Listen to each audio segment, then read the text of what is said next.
শিরোপা জয়ের উত্তেজনায় শেষ হলো আরও এক পিএসএলের রোমাঞ্চকর অধ্যায়। লাহোরের মাঠে ফাইনাল ম্যাচে দাপট দেখিয়ে শেষ পর্যন্ত ট্রফি উঁচিয়ে ধরেছে পেশোয়ার জালমি, যেখানে দলীয় শক্তি তো বটেই, তারকাদের ঝলক মিলেই তৈরি হয়েছিল এক স্মরণীয় সমাপ্তি। মাঠের লড়াইয়ের পাশাপাশি আলোচনায় ছিল রেকর্ড প্রাইজ মানি। এবারের আসরে মোট 15 লাখ মার্কিন ডলার পুরস্কার দিয়েছে পিসিবি, যা বাংলাদেশি মুদ্রায় প্রায় 18 কোটির বেশি।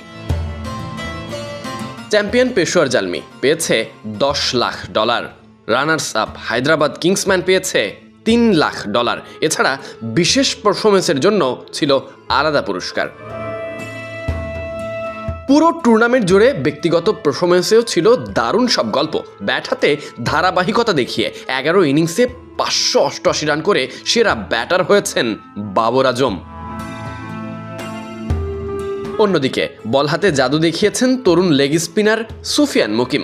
22 উইকেট নিয়ে হয়েছেন টুর্নামেন্টের সেরা খেলোয়াড়। সেরা অলরাউন্ডার হয়েছেন সাদাব খান, আর উদীয়মান খেলোয়াড় হিসেবে নজর কেড়েছেন হুনাইন শাহ।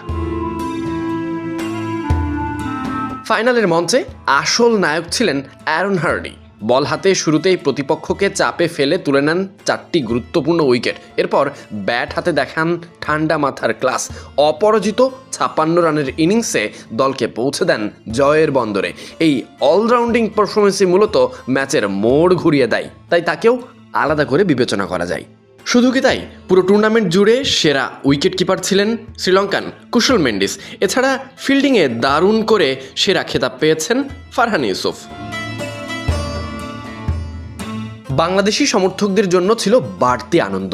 তরুণ পেসার নাহিদ রানার গতি আর নিয়ন্ত্রিত বোলিং পুরো ম্যাচেই রেখেছে প্রতিপক্ষকে চাপে। ফাইনালেও তার স্পেল ছিল জয়ের পথে। নাহিদ রানা হয়েছেন super power of the match, পেয়েছেন 3 লক্ষ পাকিস্তানি রুপি। নাহিদ রানা এখন উৎফুল্ল মনে দেশে ফিরতে পারেন। গুরুত্বপূর্ণ দেশের দায়িত্ব শেষ করে পিএসএল এর ফাইনাল খেলতে পাকিস্তানে গিয়েছিলেন। ফিরলেন ফাইনালের সবচেয়ে কিপ্টে বোলার এবং নামের পাশে চ্যাম্পিয়ন তকমা নিয়ে। ফাইনালে তার পেশোয়ার জালমি হায়দ্রাবাদ কিংসম্যানকে রীতিমতো উড়িয়ে দিয়েছে। Sadiq Ahmed Sunny, BD cric time.